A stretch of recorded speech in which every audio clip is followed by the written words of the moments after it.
Kristen Gibbons-Fedden. Kristen, you have followed this one from the very beginning. I want to just update our viewers about what's going on inside court right now. His defense team, given the acquittals on some of these charges, Kristen, they're asking for him to be released. Because remember, he's been behind bars. He was facing such serious crimes, even though he had pled not guilty and maintained his innocence. He was behind bars this whole time, right? He has been in a detention center for months now. And so they're asking for him to be released today, for him to be able to live in Miami at his home. They've said, look, his plane has been sequestered. This is his first conviction. He should be released on appropriate conditions. Kristen, what are the chances he walks today? I think there is a high likelihood that he walks today. Keep in mind what the jury found, right? The jury did not find him guilty of counts 2 and 4. So they really ripped out the threat element. They ripped out the violence element. They ripped out the violent parts of which is what the prosecution used as the main thing to keep him in bail. Remember back to when they were arguing bail multiple times because the defense asked for reconsideration.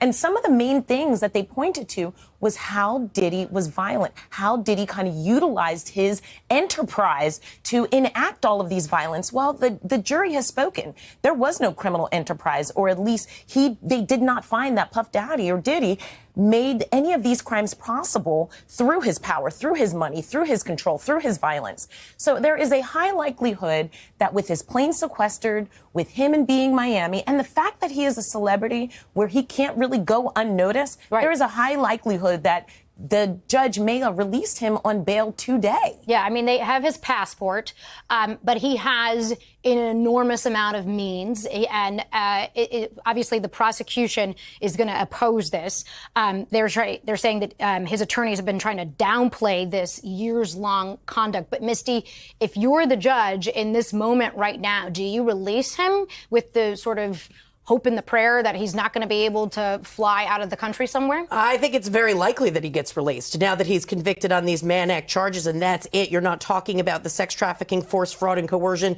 You're not talking about RICO, this widespread criminal enterprise. You're talking about 2 isolated Mann Act charges. And the analysis is going to be, number 1, danger to the public. The other is going to be flight risk. So flight risk is what you're speaking of. To the extent that there's enough conditions on him to keep him and have him come back for sentencing, I think it's very likely that he gets released.